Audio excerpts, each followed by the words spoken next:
الحمد لله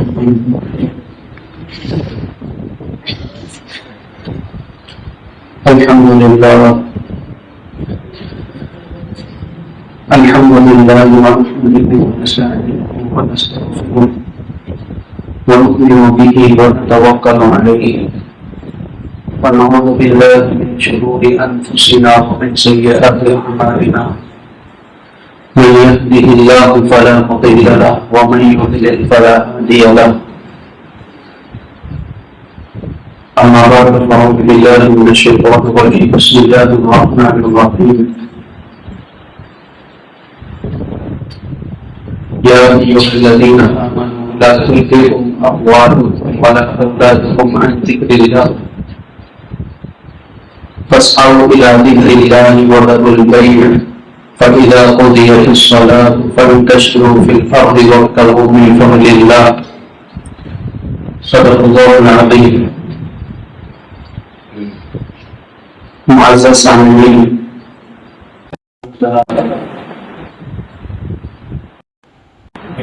پاکستان میں آپ صلی اللہ علیہ وسلم کی مالداری اور شاہانہ زندگی خوشحالی اس سلسلے سے بات چل رہی ہے اور تقریباً یہ دوسرا پارٹ ہے اور آج کے اس پارٹ میں انشاءاللہ بات کرنے کی کوشش کی جائے گی کہ کیا مسلمان کے لیے مالداری اچھی چیز نہیں ہے.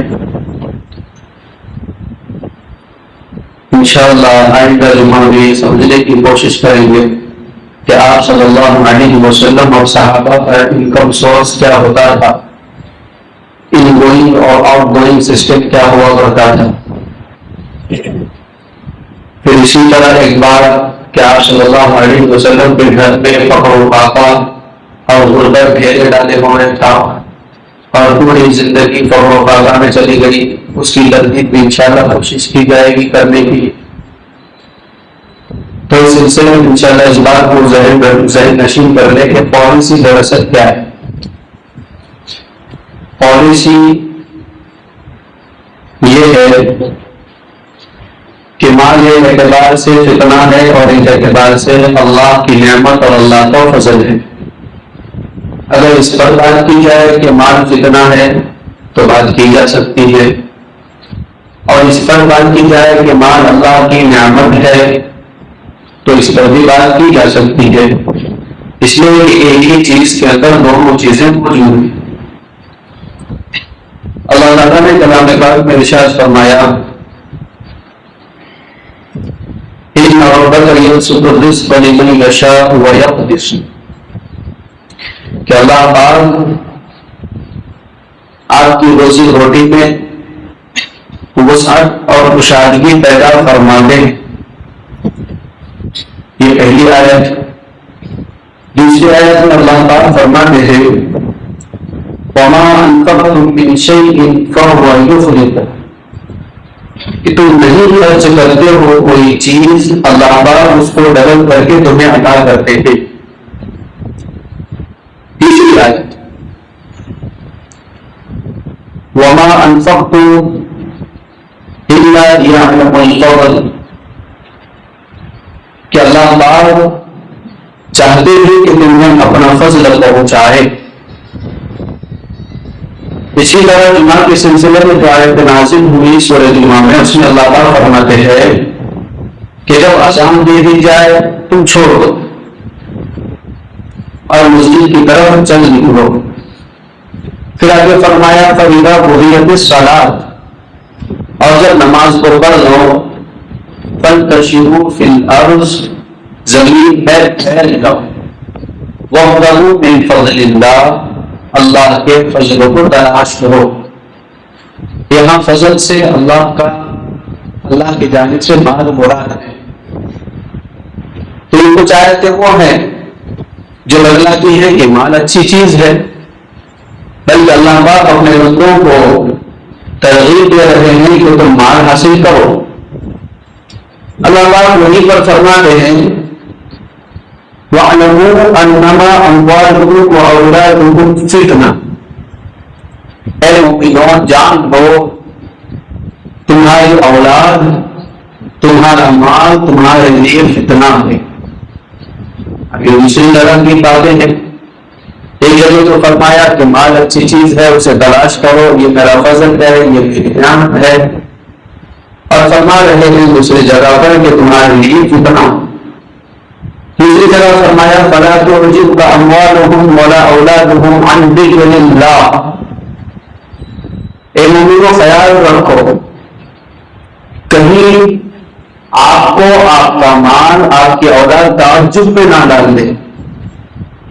آپ کا مال، آپ کی اولاد کہیں آپ کو تعجب میں نہ ڈال دے. تعجب کا مطلب افعال تعجبہ گرامر کے اندر ہوتا ہے کہ بھائی کسی چیز کی قدر و قیمت دل میں اتنی عظمت پکڑ جائے، اتنا کر لے کہ دوسری چیزوں کی قدر و قیمت انسان کے دل سے نکل جائے، جیسا کہ عام طور پر آج کے حالات. اللہ تعالیٰ اسی سلسلے میں تیسری جگہ فرماتے ہیں مال کی مذمت کے بارے میں المال والبنون زینۃ الحیاۃ الدنیا والباقیات الصالحات خیر عند ربک ثوابا وخیر املا. مال اور بیٹے دنیا کی زینت اور رونق ہے، اور اچھا کیا ہے جو تم اللہ کا ذکر کرتے ہو، اللہ کی عبادت کرتے ہو، یہ باقی رہنے والا ہے اور اسی پر نجات کے فیصلے ہوں گے.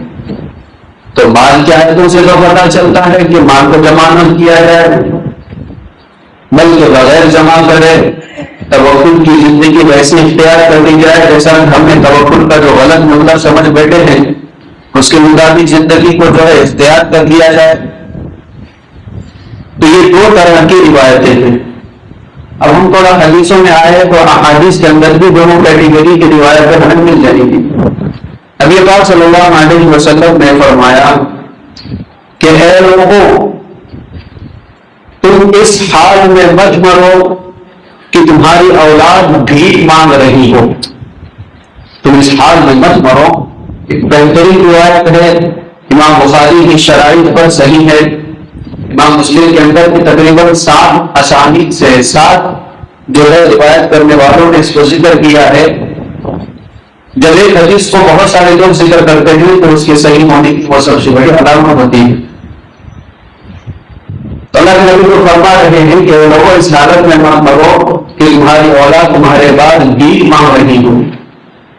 دوسری جگہ جناب نبی کریم صلی اللہ علیہ وسلم فرما رہے ہیں کہ کاد الفقر ان یکون کفرا، کہ فقر اور غربت انسان کو کفر تک پہنچا دیتا ہے. غربت اور فقر انسان کو کفر تک پہنچا دیتا ہے.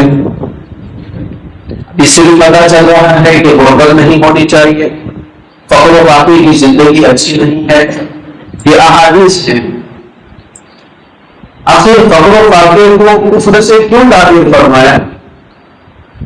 ایک انسان فقر کی زندگی میں مبتلا ہے، سب سے پہلے وہ تقدیر کا انکار کر بیٹھے گا. سب سے پہلے تقدیر کا انکار کہ یہ میری کیسی زندگی ہے، ہر وقت یہی کھانا، ہر وقت ایسے ہی کپڑے، کیا میں اچھے کپڑے نہیں پہن پاؤں گا. اور تقدیر یہ مومن اور ایمان والے کے فنڈامنٹل رائٹس میں سے ایک رائٹ ہے کہ اگر اس کا انکار نہیں بلکہ اس سلسلے میں کوئی ڈاؤٹ بھی پیدا ہو جائے، کوئی شک بھی پیدا ہو جائے تو فوراً دائرہ اسلام سے نکل جاتا ہے. اور آج ہم دیکھ رہے ہیں ہماری کمیونٹی میں مسلمان لوگوں کا جو حال ہے، غربت کی زندگی کی وجہ سے، فقر و فاقہ کی زندگی کی وجہ سے کتنے لوگ تقدیر پر آئے دن گھنٹوں گھنٹوں سکیتوں میں باتیں کر رہے ہیں. کیا ہو رہا؟ تو فرمایا فقر ایسی چیز ہے انسان کو کفر تک پہنچا دیتا ہے. نمبر 2، جب فقر و فاقے کی زندگی اس کی ہوگی تو جو مالدار ہوگا اس سلسلے میں حسد اس غریب کے دل میں پیدا ہوگی. اور حسد کے سلسلے میں جناب نبی کریم صلی اللہ علیہ وسلم فرماتے ہیں یأکل الحسنات کلھا، حسد انسان کی تمام اچھی نیکیوں کو کھا جاتا ہے، ختم کر دیتا ہے. اگر اس کی نیکیاں ختم ہو گئی تو پھر اللہ کے یہاں دکھانے کے لیے کیا رہا؟ تو فرمایا فقر اور غریبی اور واقع ایسی زندگی ہے، انسان ایسی زندگی کی وجہ سے بعض دفعہ کفر تک پہنچ جاتا ہے، اور ہم دیکھ رہے ہیں ساری چیزیں ہمارے سامنے موجود ہیں، اتنی زیادہ اس کی تفصیل کی ضرورت نہیں ہے۔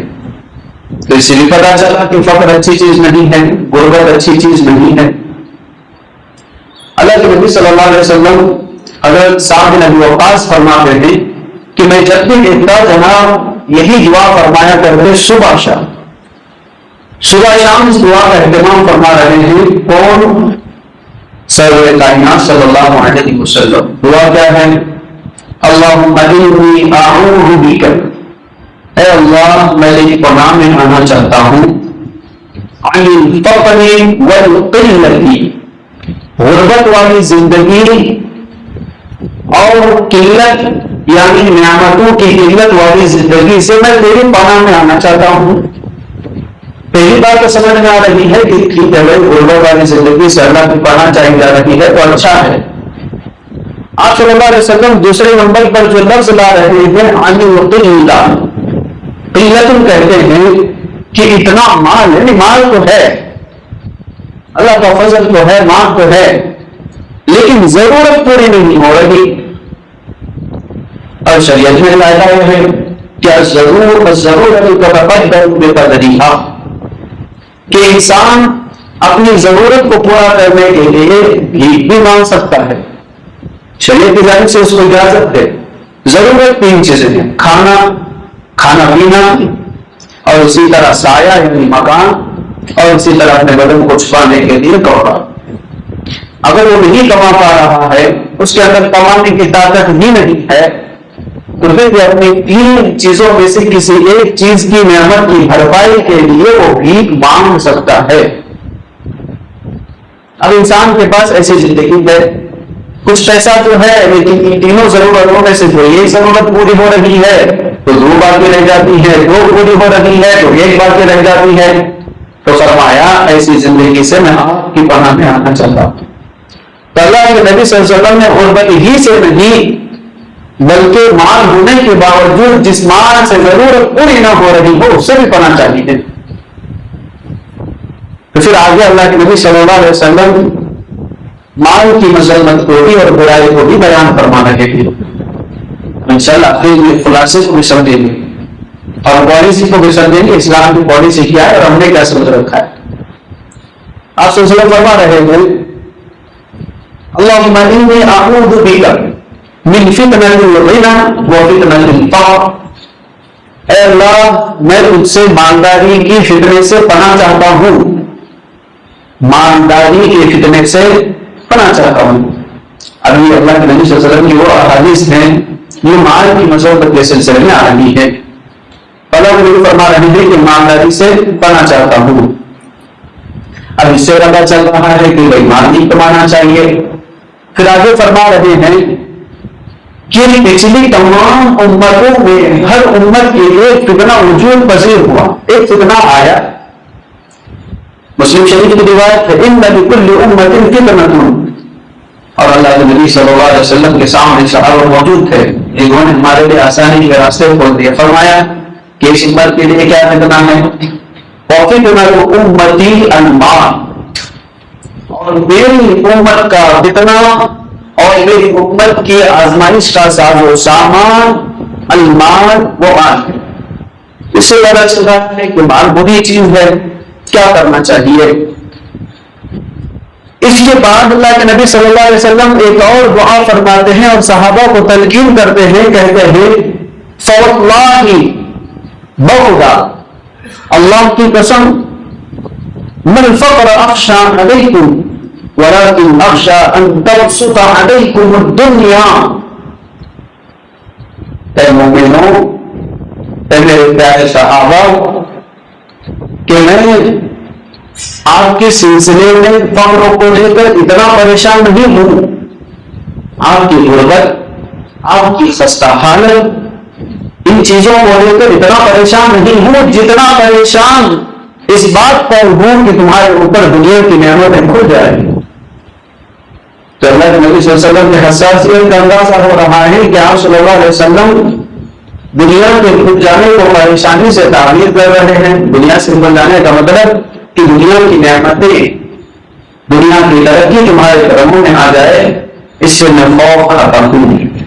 تو دونوں طرح کے احادیث، دونوں طرح کی آیات ہمیں یہ بتلاتی ہیں کہ ایک جگہ کہیں مال اللہ کا فضل اور نعمت ہے، تو کہیں اللہ کی جانب سے جو ہے یہ پتا چل رہا ہے کہ مال ایک فتنہ اور آزمائش کا سامان ہے. اس کا کیا مطلب ہے؟ یہ تو قرآن حدیث. اب ہم تھوڑا عقلی طور پر بھی غور کریں. سب سے پہلے انسان کے مال کا حق یہ ہے کہ وہ اس مال کے حق کو ادا کرتے ہوئے اس کا 40واں حصہ سال میں ایک مرتبہ غریبوں میں تقسیم کرے، جس کو ہم زکات کہتے ہیں. زکات ہے. آخر اللہ پاک زکات کے نظام کو کیوں چلا رہے؟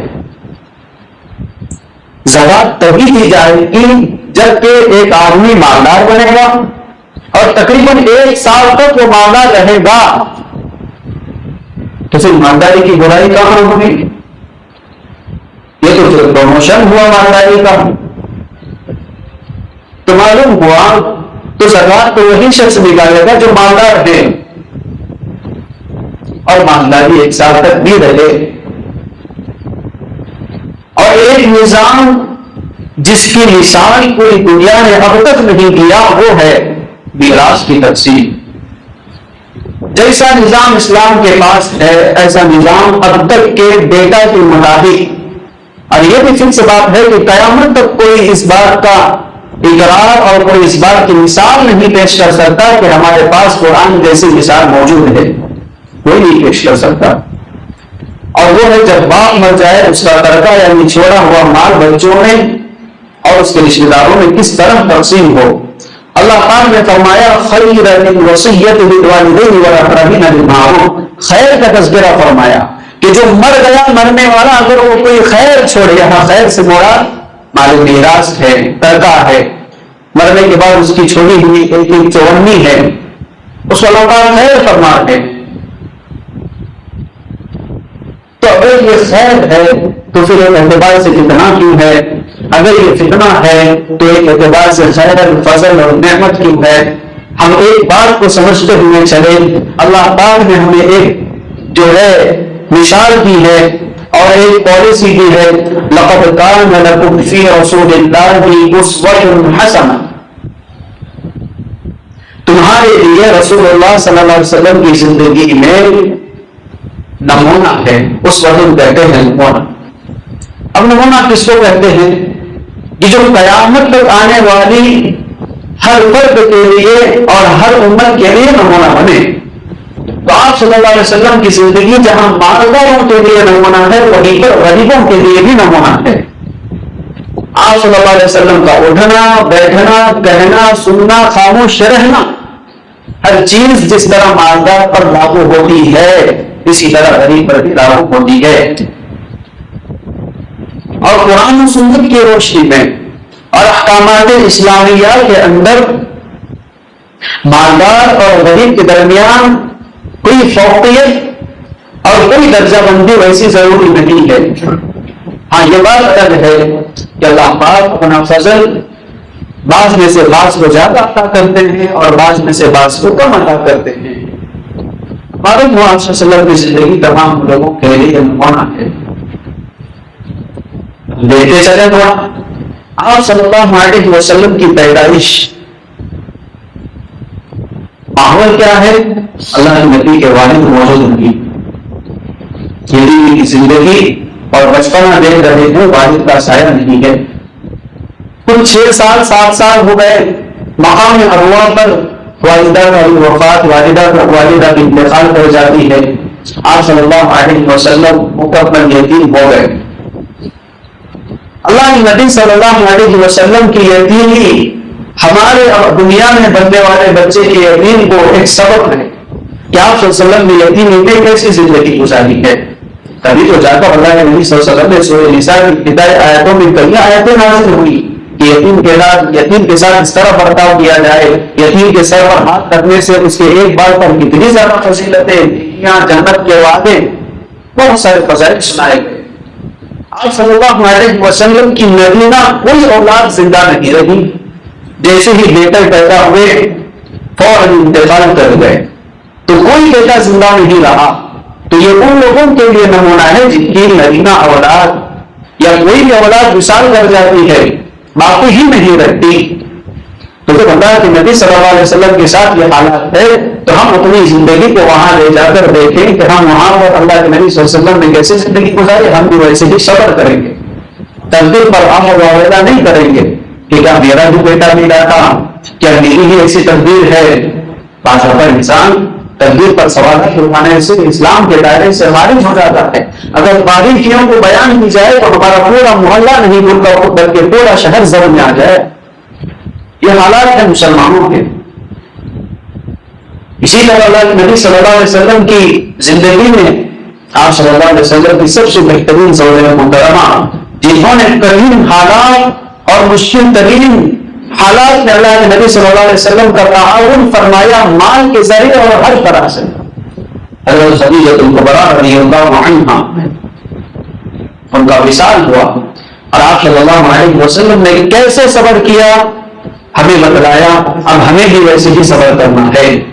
اسی طرح ایک ماحول اللہ کے نبی صلی اللہ علیہ وسلم کی زندگی میں فقر کا بھی تھا۔ فقر کے سلسلے میں دو باتیں ہیں۔ آپ صلی اللہ علیہ وسلم کی زندگی فقر اتفاقی کے محتاج نہیں بلکہ فقر اختیاری کے محتاج تھی۔ فقر اتفاقی کہتے ہیں کہ انسان فطری طور پر غربت کی زندگی گزار رہا ہو، فطری طور پر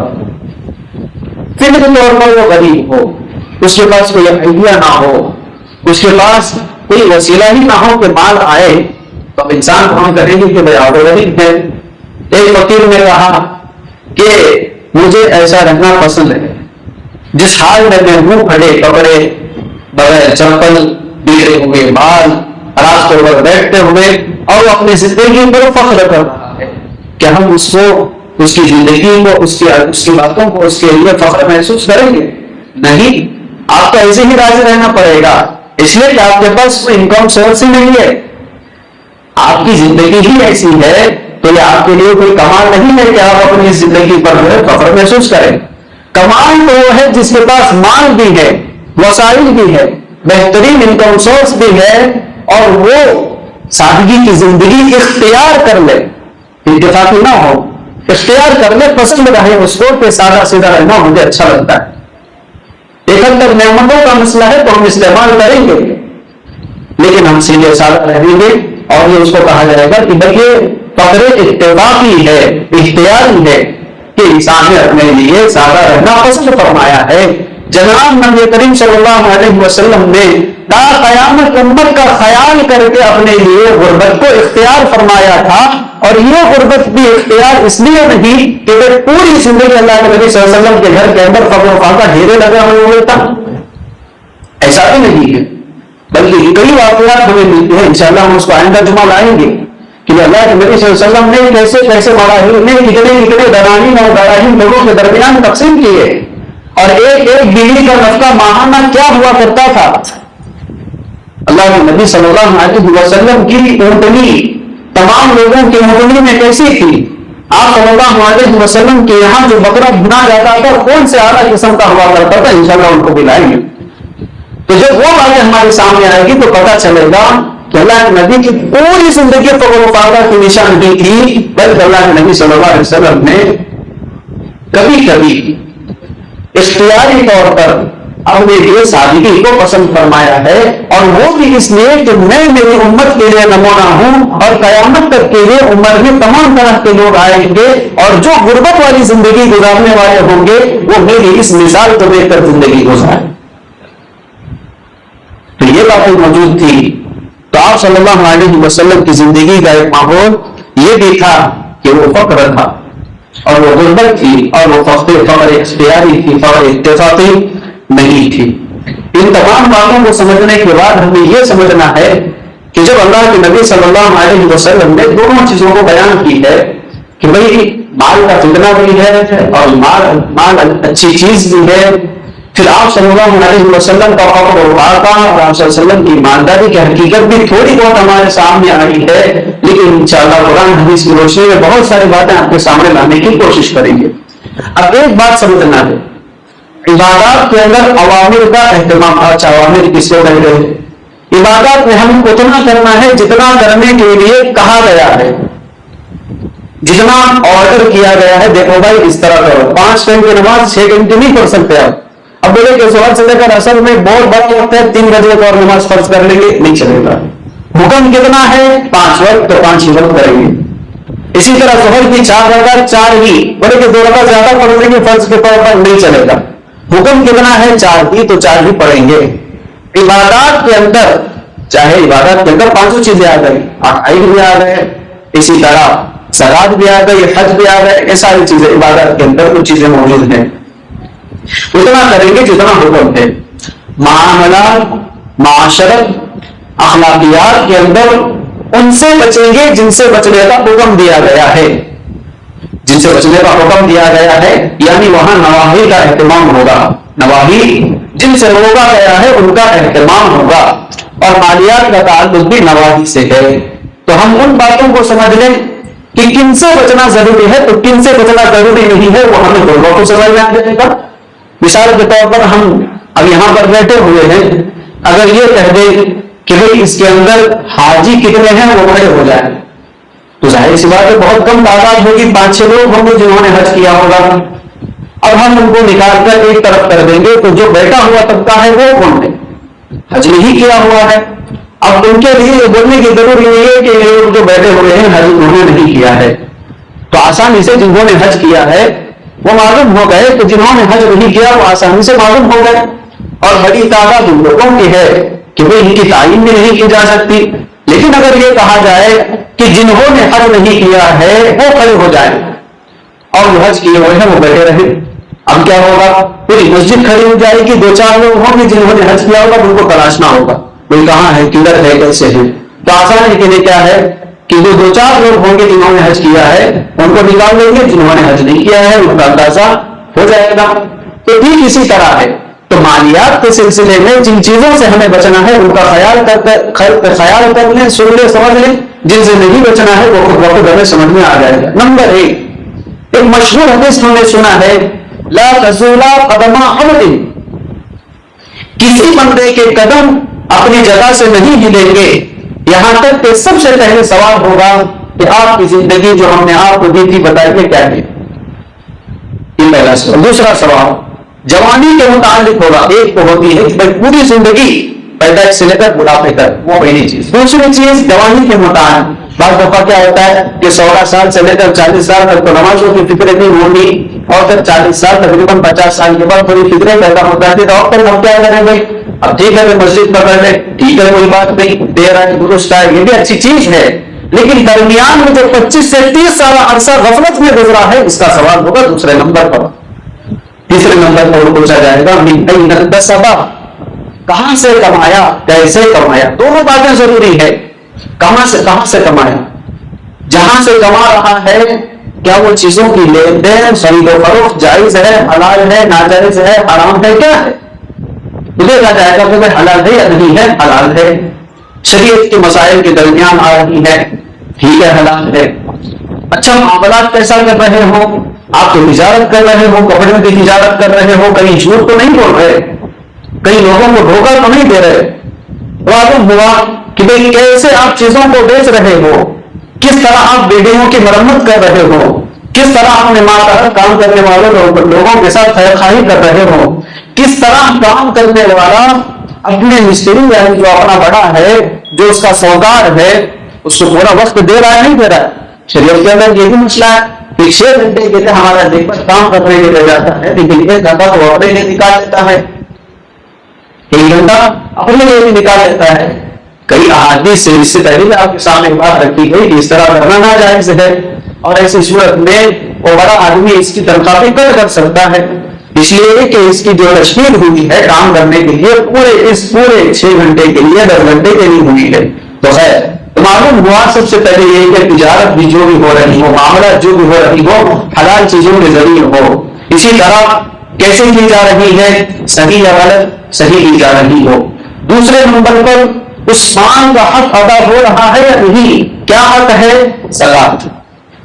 زکات ادا ہو رہا ہے یا نہیں ہو رہا ہے؟ تینوں چیزیں ایک ساتھ ضروری ہے. تینوں چیزیں ایک ساتھ. مثال کے طور پر کوئی آدمی بینک کے اندر جو ہے کاروبار کر رہا ہے، یہاں تک کہ وہ واچمین بھی کیوں نہ ہو، واچمین جو ہوتا ہے گیٹ کے پاس کھڑا ہوتا ہے، یہاں تک کہ وہ پانی بھرنے والا ہی کیوں نہ ہو بینک کے اندر، وہ بھی اس کے اندر شامل ہے. اس طرح کی تجارت کر رہا ہے، اس کے پاس اربوں خربوں پیسے جمع ہو گئے، تو کیا اس کے اوپر زکات فرض ہوگی؟ نہیں، بلکہ اس کا پورا مال 1 روپیہ سے لے کر کروڑ روپے تک پورا کا پورا واجب التصدق ہوگا. پورا کا پورا مال صدقہ کرنا لازم ہوگا. اب اس کے لیے وہ جو 40% والا مسئلہ نہیں رہے گا، بھائی 40 کا حصہ آپ زکات نکالیے، وہ نہیں رہے گا. کہ اگر کسی نے چوری کیا 1 لاکھ روپے، کہ اگر 1 لاکھ روپے ہے زکات فرض ہو گئی، کہاں سے لائے؟ چوری کیے. اچھا تو آپ کے پاس زکات نہیں فرض ہوئی، آپ کا پورا مال نکال دیجیے. آپ سب سے پہلے مالک تک لوٹائیے. اگر مالک مل سکتا ہے، نہیں مل رہا ہے تو پورا کا پورا غریبوں میں تقسیم کرنا ہوگا. کوئی ثواب آپ کو ملنے والا نہیں ہے. یہ بات تو معلوم ہوا. سب سے پہلے حلال ہو، دوسرا صحیح طریقے سے آ رہا ہو، تیسرا اس مال کا حق زکات کی صورت میں ادا ہو رہا ہو. چوتھے نمبر پر اگر مال ہے، زکات بھی ادا ہو رہی ہے، اپنی زندگی چل رہی ہے، ٹھیک ہے. اب یہ مال کمانے کے اندر بھی فرائض اور واجبات کا اہتمام ہو. ہم نے سب سے پہلے حدیث میں سنا کہ آپ اپنے اولاد کو اس حالت میں مت چھوڑو کہ وہ بھیک مانگے.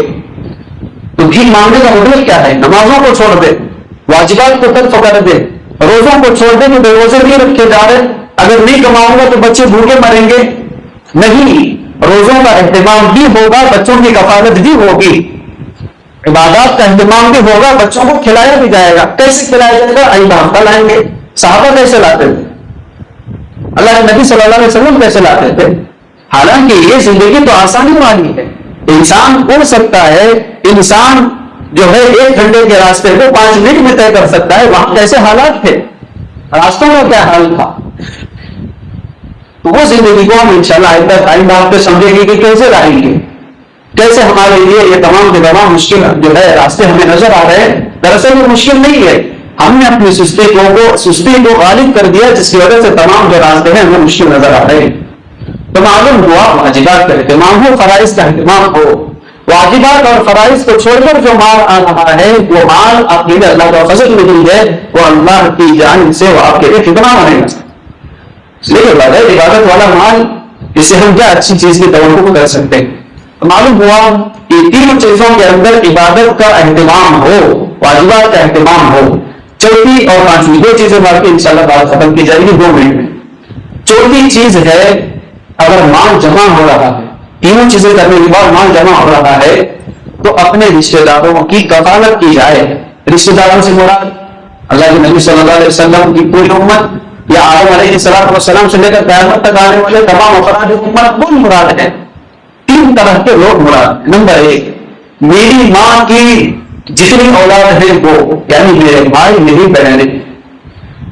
اسی طرح میرے والد کی ماں کی جتنی اولاد ہے وہ، یعنی ہمارے پھوپھیاں، اور اسی طرح ہمارے چاچا اور بڑے باپ. اسی طرح میری ماں کی جتنی اولاد ہے، میری ماں کی جتنی اولاد ہے، یعنی خالائیں اور ماموں، ان لوگوں کو رشتہ دار کہا گیا. جب ہمارے پاس مال جمع ہو اور یہ لوگ خستہ حالت کی زندگی گزار رہے ہو، 3 چیزیں بتلا گیا: کھانا پینا، کپڑا، اور اسی طرح مکان. سایہ نہ ہو، فٹ پاتھ پر زندگی چل رہی ہے، تو ان کے لیے کوئی رینٹ والے گھر کا نظام بنایا جائے، تمام رشتہ دار مل کر کم سے کم. فٹ پاتھ پر زندگی چل رہی ہے. اسی طرح پہننے کو کپڑا نہیں ہے، بتوں سے بدن چھپا رہے ہیں، اور اسی طرح بغیر سیے ہوئے کپڑوں کے ذریعے اپنے بدن کو چھپا رہے ہیں. ان کے لیے سیے ہوئے کپڑے کا اہتمام کریں. اللہ کے نبی صلی اللہ علیہ وسلم نے صرف ایک جگہ بغیر سیے ہوئے کپڑوں کا اہتمام کیا ہے، وہ ہے حج کا موقع، احرام. اور ہم بھی انشاءاللہ فخر سے پہنتے ہیں، احرام کو فخر سے پہنتے ہیں، حالانکہ بغیر سیا ہوا ہے. لیکن اللہ کے نبی صلی اللہ علیہ وسلم نے حج کے علاوہ کبھی بھی بغیر سیا ہوا کپڑا نہیں پہنا. سیا ہوا کپڑا پہنا ہے تو ان کے لیے سلے ہوئے کپڑے کا اہتمام کرایا جائے. اسی طرح بھوکے رہ رہے ہیں، ان کے لیے کھانے کا نظام بنایا جائے. اس طرح کے ہمارے 3 قسم کے رشتہ داروں کی کفالت کی جائے. اگر کفالت نہیں کی جائے گی کہ وہ آیت لا ينهاكم الله عن الذين زبردست پوچھ ہوگی، اور مال کی وجہ سے ہم انشاءاللہ جو ہے مال کی وجہ سے اگر اللہ چاہے، اگر خدا نہ خواستہ اگر اس طرح کی جو ہے ہم سے غفلت ہوئی ہے تو اللہ پاک کے سامنے ہمارے پاس جواب دینے کے لیے کوئی ایک جواب بھی نہیں ہوگا۔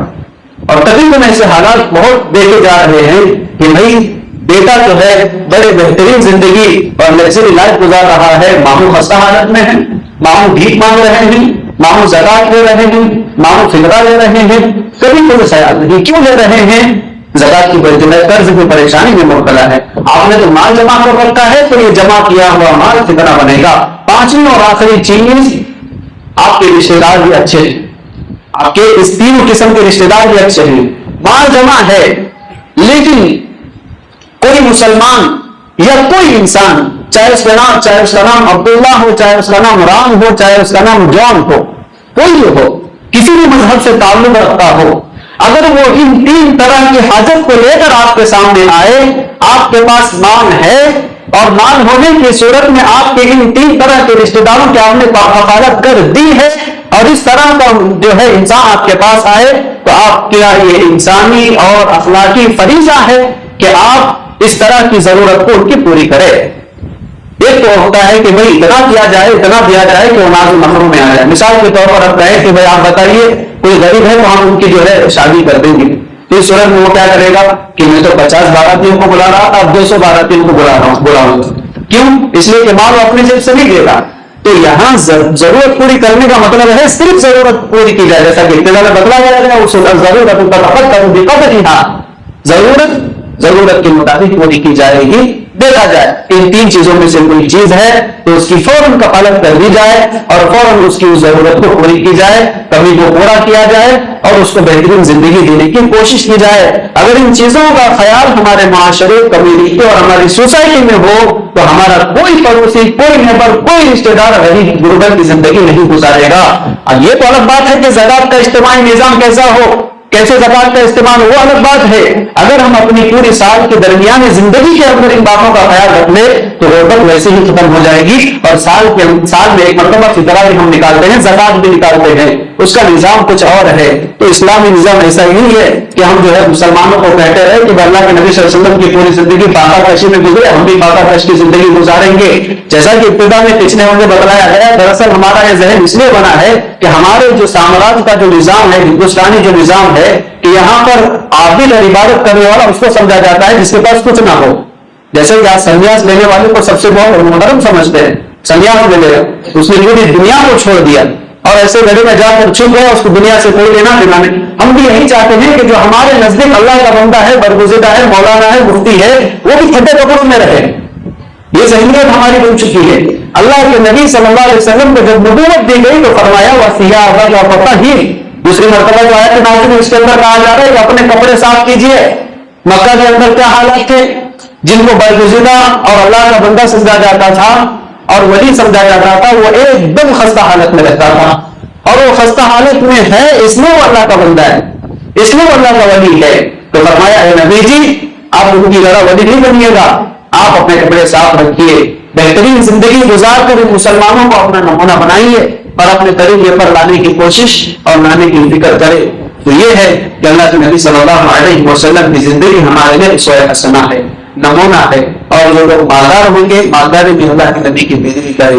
جو غربت کی زندگی چل رہی ہو غربت کی زندگی بھی ہمیں وہاں پر مل جائے گی۔ اور صحابہ کا ان کو افسوس کیا ہوتا تھا، نبی صلی اللہ علیہ وسلم کے یہاں گھر کے اندر انکل اور کوئی کا کیا سسٹم ہوا کرتا تھا، کہاں سے آتا تھا، کہاں جاتا تھا، کیسے جاتا تھا، یہ ساری چیزیں دیکھیں گے۔ اور اسی طرح جو ٹاپ 10 صحابہ ہے تقریباً 10 مبشرہ پورے کے پورے ایک نمبر کے بزنس مین تھے، صحابہ تھے۔ آج تک دنیا ان کے قدر کو بیان کر رہی ہے، تو صحابہ مالدار ہیں۔ اللہ کے نبی صلی اللہ علیہ وسلم اپنے ازواج مطہرات کا نفقہ تقریباً 2.25 لاکھ خیبر کی جنگ کے بعد فتح کے بعد دے رہے ہیں۔ اس کے باوجود ہم یہی رنگ لگا رہے کہ سادگی زندگی، جتنا ضرورت ہو جائے اتنا کما لیا جائے پھر اللہ اللہ کرے، ایسا نہیں ہے۔ اللہ اللہ ضرور کرنا ہے لیکن اپنے مال کو بچائیں اور اس کا صحیح استعمال ہو، اور ان 5 چیزوں کا خیال ہو کہ اپنے مال کے استعمال کے اندر ان 5 چیزوں کا خیال ہو جائے تو کس طرح استعمال کرنا ہے وہ ہمیں خود بخود سمجھ میں آ جائے گا. اللہ تعالیٰ ہمیں ان تمام باتوں کو صحیح طور پر سمجھنے کی توفیق عطا فرمائے. وآخر دعوانا الحمد للہ رب العالمین.